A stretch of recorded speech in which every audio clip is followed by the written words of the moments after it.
Morning, everyone. It's Joe Waxman, and I'm back with another video. This morning, I would like to look at the chart of renowned author Sir Arthur Conan Doyle.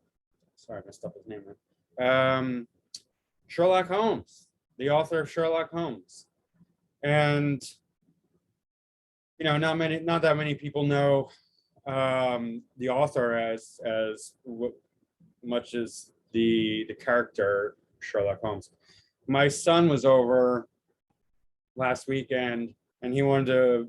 I let him pick out a movie. He picked out Sherlock Holmes, so I was like, oh, I should do Arthur Conan Doyle's chart. So here we go. What makes him such a we know he's an author, but what makes him such a detective like type, because he has to think like a detective in order to be able to write, to get inside the mind of Sherlock Holmes, right? He's got to be very smart. All right. He's a Gemini, like myself. Hello, Gemini. Gemini Sun conjunct Uranus, Sun at 0 degrees in the 12th house. My, what a combination.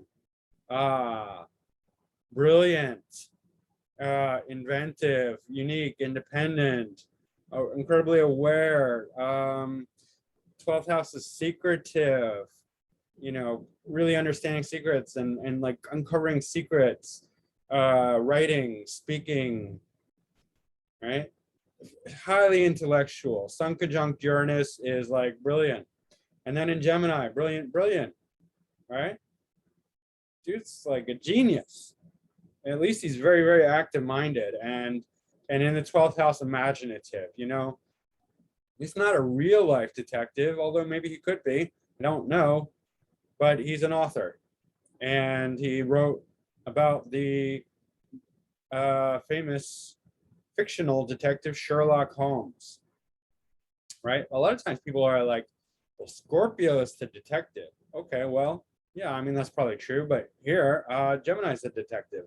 And what's interesting about Gemini in the 12th house or the 8th house or air signs in the water houses, basically,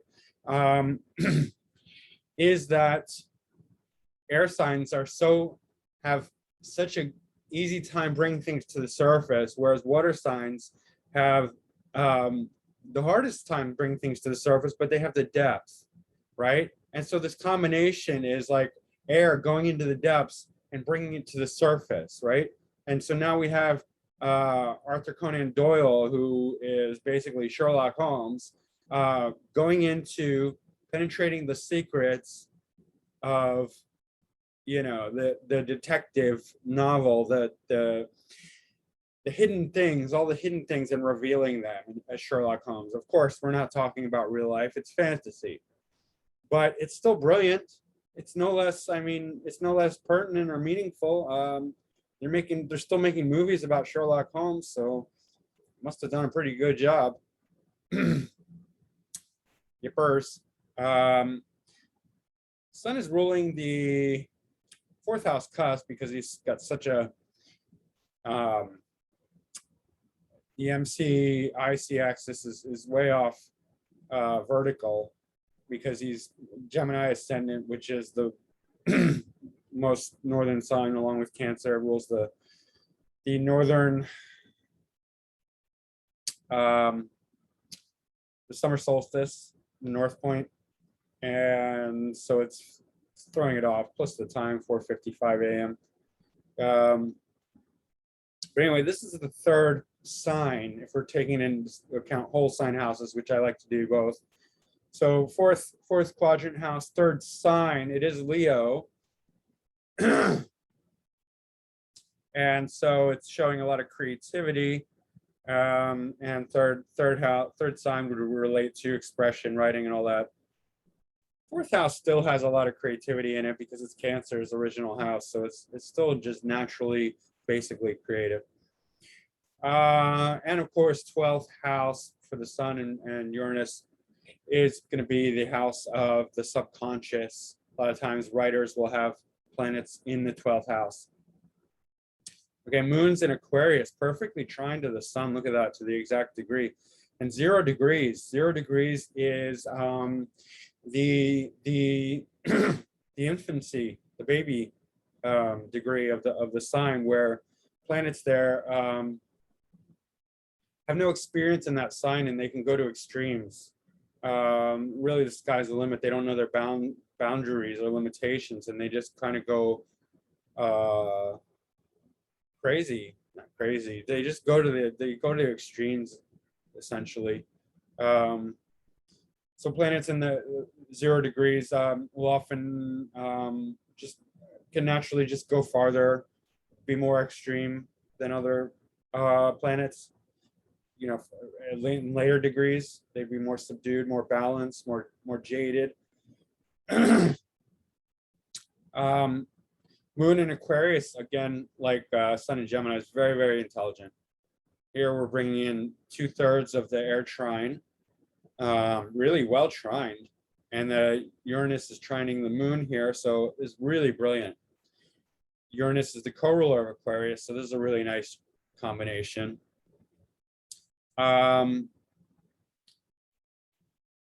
This is the 9th house, but it's approaching the 10th house cusp. So, you know, high-minded philosophy. The 9th house is the house of the expert, and the 10th house is the house of career. So, just it's a very prominent position still, and it is the 9th sign as well. So here we're having a double confirmation of 9th house activity for this moon. Making it very high level, right? Because 9th house is not only philosophy and religion, it's also higher studies, like graduate studies, things like that. And for a writer, that's excellent because it's just very elevated writing, very elevated studies. And by the way, he was also a physician. He trained to be a doctor, a physician. So he has that as well. So there's the reinforcement of this 9th house, high level studies aspect. Extremely intelligent man. Gemini Ascendant conjunct Mars. Jupiter's also in the 1st house. He was very, very active. I mean, he was a sportsman as well. He played like golf and cricket and boxing.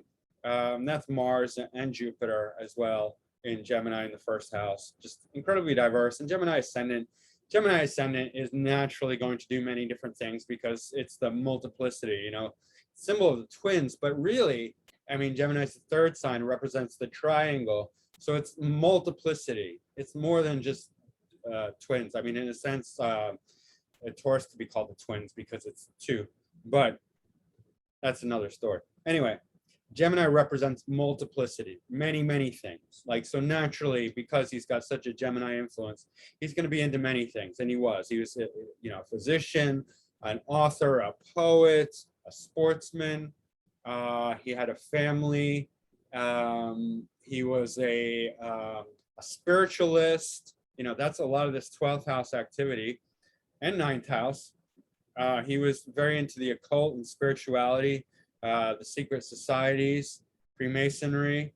And by the way, you know, like some people think that everyone who's a Freemason is a bad person automatically. I mean, that's just scaremongering. Like, get out of the fear mind. Not everyone who was into Freemasonry was a bad person. There were a lot of people who were really in it for spirituality, and Freemason originally started as Christianity, as a Christian group. They were just occult Christians. They were into the secrets, whereas the church on the outside was very dogmatically against anything occultist, which basically created the secret societies. If you really understand how energy works, when you repress something, you're forcing it into hiding, into secrecy. You're not getting rid of it. So the church and all its dogmatism created the secret societies. And so people to this day are perpetuating that same nonsense, being like, the Bible doesn't allow things like, you know, magic and astrology. Therefore, we shun you, devil, and we shun you, secret societies. You're all evil. They're perpetuating it. It's stupid. Okay. I'm calling it like it is. It's stupid. All right. That's the dogmatism that perpetuates it. Anyway, that's my little diatribe. Back to this. Sir Arthur Conan Doyle. Messing up his name. Stuff out of my ears. Yeah, he was into all that stuff. But he was not evil. He was a good man, and he was an advocate for justice and freedom, and he spoke on behalf of other people doing justice work.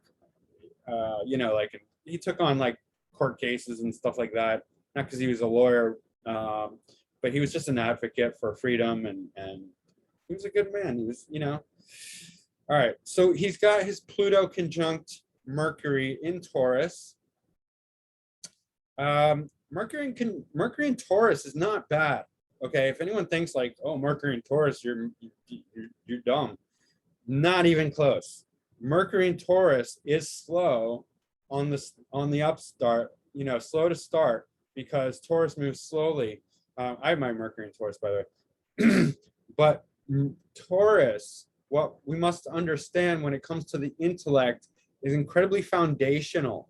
They are going to deal with the facts, the figures, the numbers, the data, the graphs, the knowledge, the details, the fine print, all the stuff that is other people would overlook. Like you can build a castle on quicksand, but if you don't have the foundation right, nothing else matters. And that's where Taurus is excellent. They're going to nail you to the cross, to the wall, on the foundational elements that you rapidly overlook, building your castle in the sky.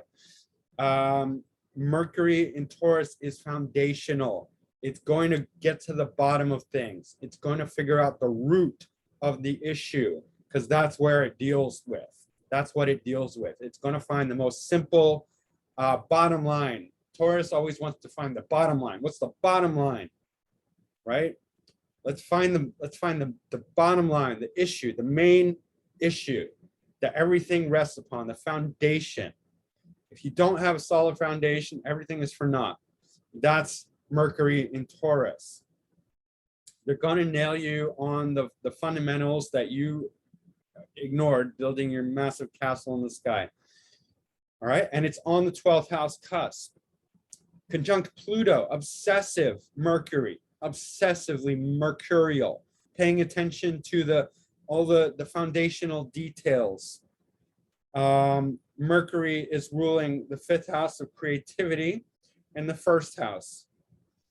Okay, so it's his ascendant lord and his 5th house of creativity on the 12th house cusp in Taurus, ruled by Venus in Aries. Obsessively mercurial, obsessively paying attention to the foundational details. Square Saturn in Leo. Saturn is ruling the MC, so it's this career significator on the IC. IC, this is still angular, so anything conjunct the angles. Okay, it's not angular meaning the 4th sign, but it's 4th and 10th sign, but it is still MC IC. It is still where the angle of the sun, the line of the sun.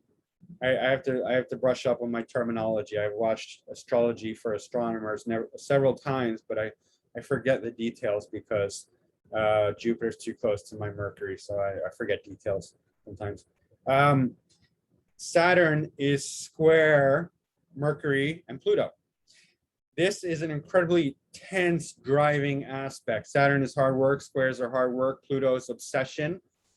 This is hard working. This is obsessing over work, very heavy, very responsible, very, very productive with his creativity, with his writing. And he was incredibly prolific. He wrote a lot. He wrote many novels. He wrote a lot more than Sherlock Holmes. Saturn square Pluto and Mercury is just going to have him obsessively writing and writing and writing and writing. And he did all that.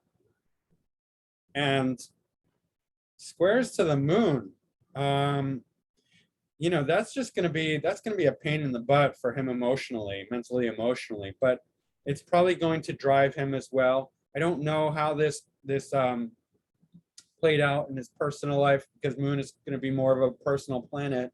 Obviously, it's going to deal with his emotions. If it was I don't know that he was a drinker. Don't know that he was into any other stuff like that. But this is a very tense squares to his moon. Pluto, Mercury, even Venus. Pluto's 7 degrees out, but it's still, I mean, Pluto square the moon is, and moon opposite Saturn 7 degrees, but it's still in effect. You know, it's still going to have play a toll on his mental emotional life. I would not be surprised if he was a drinker, if he was, you know, just mentally unstable at times. But still, Pluto's great for the psychological aspects, the psychological influence, the ability to penetrate. It's got that Scorpio thing going on, the Scorpionic theme. So like detective work still, even though this is 12th house cusp, it's in fact increased by Pluto here. The ability to penetrate into the secrets and discover and unearth, like to think very deeply and intensely like a Scorpio would, and psychologically. So it's having the psychological influence on the mind, on his Mercury, both his intellect, and it's giving him that detective Sherlock Holmesy like, mind. So he's got the Uranus, the Mercury, and the Pluto in aspect to his moon. And then Pluto's not really aspecting his sun, but Uranus sure is. Uranus is aspecting his sun and moon. Pluto is aspecting his Mercury and his moon, and Saturn too. Neptune's in Pisces. Okay, Neptune has a sextile to Sun out of sign, but still good. Neptune, this is very prominent for anything in the creative field, because Neptune rules imagination, spirituality, the subconscious, the creative aspect. So that's very, very prominent in his chart. Getting a square to Jupiter. In Jupiter contacts, even if they're squares, they're not necessarily bad, but here this is like Jupiter's expanding Neptune. And this could be a tendency towards indulgence and, fantasy. Not so good for realism, right? Because Jupiter, it tends to be like, if Jupiter has a weakness, it could be overindulgence and tendency towards exaggeration and just overdoing things, because it's the great benefic. It's the gas giant of the solar system, and expands everything it touches. So it's expanding the fantasy, but also making him probably a bit unrealistic because it's in the first house. So tendency towards potentially over exaggerating, over expansion, over fantasizing. Good for fiction though. Let's see. Venus is in Aries. That's good. That's very good for career success, because it's in the 11th house. So good for money. Good for friends and networks and socializing. It's a lucky placement. Yeah, definitely.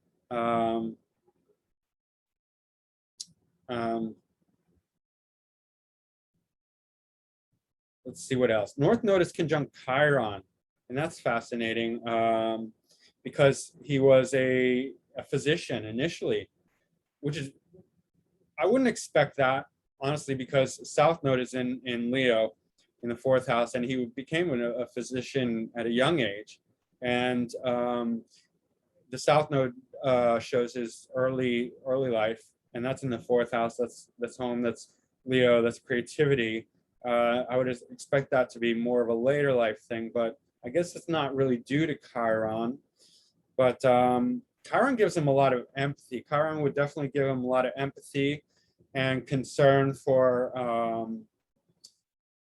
things like healing and working with the underclass, underprivileged, the needy, the wounded, rejected. It would make him somewhat of a healer and a humanitarian. And so would that combination in Aquarius, which is thinking about society and thinking about people as a whole, rather than Leo, which is creative and more egotistical.